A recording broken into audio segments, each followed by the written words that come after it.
आगे बढ़ेंगे। एक और बड़ी खबर है, जयपुर हेरिटेज निगम मेयर मुनेश गुर्जर प्रकरण में बड़ी खबर सामने आई है। मेयर मुनेश गुर्जर प्रकरण में सरकार आज फैसला करेगी। विभागीय जांच रिपोर्ट मिलने के बाद आज शाम को करेगी फैसला। यूडीएच मंत्री झावर सिंह खर्रा ने बताया कि पाली से दोपहर 2:30 बजे तक जयपुर पहुंच जाएंगे अधिकारियों को जांच रिपोर्ट तब तक भेजने के निर्देश दिए हैं। इसके बाद आज शाम तक मामले में फैसला ले लिया जाएगा। क्षेत्रीय उप निदेशक एसीबी ट्रैप मामले की विभागीय जांच कर रहे हैं। इस मामले में कल मुनेश गुर्जर की ओर से पेश किया था जवाब। जानकारों के अनुसार सरकार ले सकती है निलंबन का फैसला। मुनेश गुर्जर को हेरिटेज मेयर पद से निलंबन का फैसला ले सकती है सरकार। और माना जा रहा है चूंकि जब अभियोजन स्वीकृति मिली थी उसके बाद से ये कयास तेजी से लगने लगे थे कि मुनेश गुर्जर प्रकरण में बड़ा एक्शन लेते हुए निलंबित उन्हें किया जा सकता है और कार्यवाहक मेयर फिर किसी और को बनाया जा सकता है। लेकिन फिर इस पूरे मामले में यूडीएच मंत्री झावर सिंह खर्रा का बयान भी सामने आया था और उन्होंने कहा था कि बचा नहीं जा सकता और ऐसे में कयास लगाए जा रहे थे कि बड़ा फैसला हो सकता है मुनेश गुर्जर को लेकर के। बाकायदा नोटिस फिर उन्हें भेजा गया था और नोटिस के बाद उनका जवाब आया। अब क्या आगे फैसला लिया जाएगा मेयर पद के निलंबन से जुड़ा, ये देखने लायक रहेगा। ये मामला जो कि कोर्ट में विचाराधीन भी है और बाकायदा एक पत्र एसीबी की ओर से लिखा गया था जिसके बाद फैसले को लेकर के अदालत की ओर से जवाब देने की बात कही गई थी, जो कि अभियोजन स्वीकृति से जुड़ा पत्र एसीबी की ओर से दाखिल किया गया था।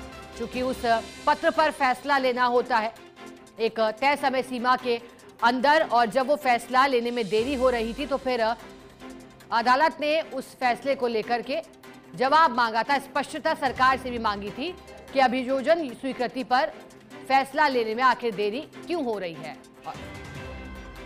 अधिक जानकारी देने के लिए हमारे साथ सीनियर रिपोर्टर भारत दीक्षित जुड़े हैं। भारत, पहले मुनेश गुर्जर की ओर से जवाब पेश किया गया। जानकारों का कहना है कि आज फैसला लिया जा सकता है। आखिर ऐसी उम्मीदें क्यों लगी है कि आज बड़ा फैसला हो सकता है भारत, और अगर हो सकता है तो फिर कितने बजे तक ये संभव?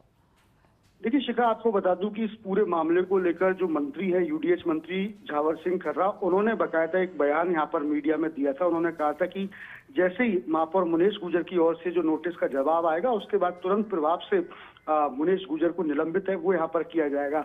यही कारण है कि लगातार इस प्रकार के कयास लगाए जा रहे हैं कि डीएलबी विभाग आज देर शाम तक मुनेश गुर्जर को निलंबित है वो यहाँ पर कर सकता है। क्योंकि आपने भी देखा कि मंत्री के द्वारा लगातार अलग अलग बयान है वो यहाँ पर दिए गए। इससे पहले भी उन्होंने बयान दिया था कि जैसे ही एसीबी कोर्ट में अपनी चार्जशीट पेश करेगी उसके तुरंत बाद ही महापौर मुनेश गुर्जर को महापौर पद से निलंबित है वो यहाँ पर कर दिया जाएगा और उसके बाद कार्यवाहक महापौर की नियुक्ति है वो यहाँ पर कर दी जाएगी।